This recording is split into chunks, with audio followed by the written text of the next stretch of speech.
स्वागत छ यहाँलाई मेरो किचन युट्युब च्यानलमा। सदा चाहिँ आज पनि एउटा नयाँ रेसिपी लिएर हजुरहरुमा आज आएको छु। आज चाहिँ मैले हरियो फर्सीको तरकारीको रेसिपी लिएर आएको छु। सुरु गर्छु है त बनाउन। सबैभन्दा पहिला चाहिँ मैले फर्सीलाई राम्रोसँग धोएर लिएको छु। अब चाहिँ म फर्सी काट्नतिर लाग्छु।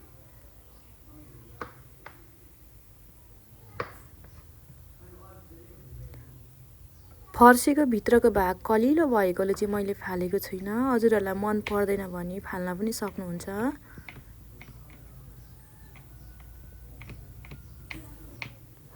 फर्सी चाहिँ छिटो पाक्ने हुँदा चाहिँ मैले धेरै मसिनो पिस बनाएको छैन। यसैगरी सबै फर्सी काटेर भ्याइसकेको छु। अब फर्सीमा लगाउनको लागि 5 वटा जति आलु तासेर लिएको छु। यसलाई पनि मसिनो पिस बनाउँछु।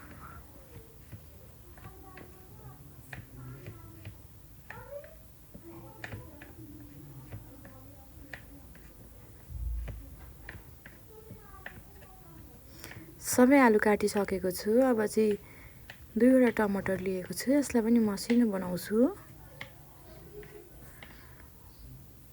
टमाटरको भेट्नाको भाग राम्रोसँग नपाक्ने हुँदा चाहिँ यसलाई निकाल्नु पर्ने हुन्छ। सबै टमाटर काटेर भ्याइसकेको छु। यसैगरी मिडियम साइजको एउटा प्याज लिएको छु। यसलाई पनि मसिनो पारेर काट्छु।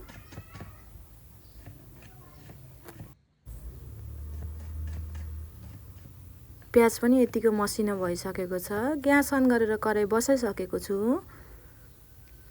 कराई पनि राम्रोसँग तातेको छ। यसमा म 2 चम्चा तोरीको तेल राख्छु। तेललाई एकैछिन तात्न दिनुपर्ने हुन्छ। तेल राम्रोसँग तातिसकेको छ। आधा चम्चा मेथीलाई फुराउँछु। यसैगरी आधा चम्चा जिरालाई पनि राख्छु।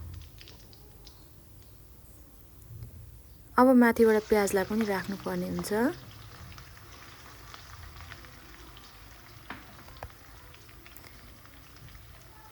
मैले चाहिँ 3 वटा तेजपत्ता राखेको छु। तेजपत्तालाई चाहिँ सब्जीमा एकदमै मिठो बास्ना दिन्छ।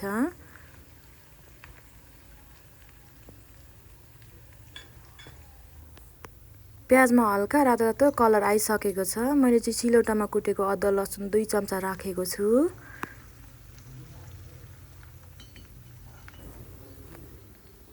अदुवा लसुनलाई पनि हल्का रातो हुन छोडिदिनुपर्छ। मैले चाहिँ फर्सीमा अलिकति चनालाई राखेको छु। हजुरहरुलाई मन पर्दैन भने नराख्न पनि सक्नुहुनेछ। चना चाहिँ फर्सी आलु भन्दा ढिलो पाक्ने हुँदा चाहिँ मैले अगाडि नै राखेर एकैछिन फ्राई गरेको हो। अब चाहिँ चना हल्का पाक्न थालिसकेको छ। माथिबाट आलुलाई एड गर्छु। एकैछिन चलाउनु पर्ने हुन्छ।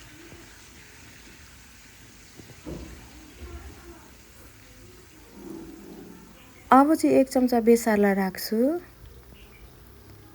यसैगरी स्वादअनुसार नुनलाई पनि राख्छु। एकैछिन चलाउनु पर्ने हुन्छ।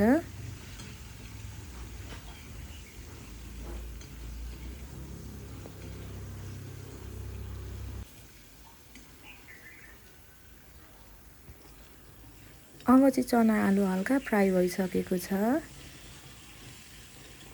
अघि काटेर तयार गरेको टमाटरलाई मुनि भागबाट राख्छु र एकैछिन छोपेर पकाउँछु। यसरी पकाउँदा चाहिँ टमाटर छिट्टो गल्ने हुन्छ। केही समयपछि टमाटर हल्का गल्न थालिसकेको छ। अब चाहिँ म माथिबाट अघि काटेर तयार पारेको फर्सीलाई राख्छु।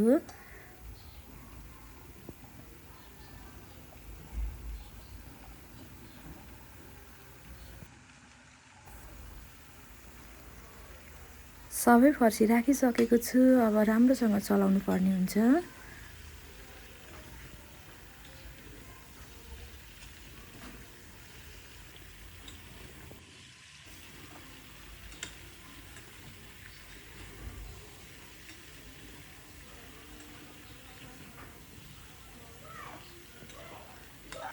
यसरी राम्रोसँग चलाइसकेपछि 5 मिनेट मिडियम आगोमा छोपेर पकाउनु पर्ने हुन्छ।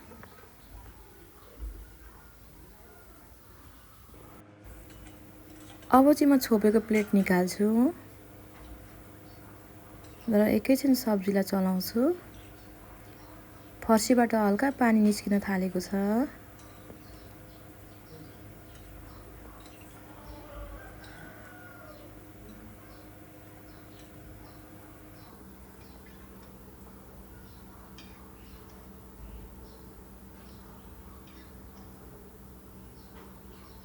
अब चाहिँ म यसमा जिरा धनियाको पाउडर 1 चम्चा राख्छु।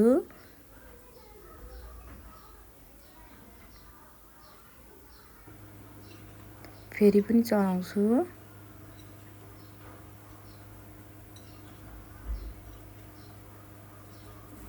फर्सीमा हल्का पानी निस्केको हुनाले चाहिँ फेरि पनि हाई ग्यासमा 5 मिनेट छोपेर पकाउँछु। त्यसो गर्नाले पानी राम्रोसँग सुक्छ। 5 मिनेटपछि फर्सीमा भएको पानी सुकिसकेको छ। मैले चाहिँ फर्सीको सब्जीमा धेरै तेल मरमसलाहरू राखेको छैन, सामान्य तरिकाले बनाएको छु। फर्सी राम्रोसँग पाकिसकेको छ। फर्सी राम्रोसँग पाकेर तयार भइसकेको छ। अब चाहिँ थोरै पिरोलाई राख्छु। हजुरहरू कतिको पिरो खानुहुन्छ आफ्नो स्वादअनुसार राख्नु होला। खुर्सानी राखिसकेपछि एकैछिन चलाउनु पर्ने हुन्छ।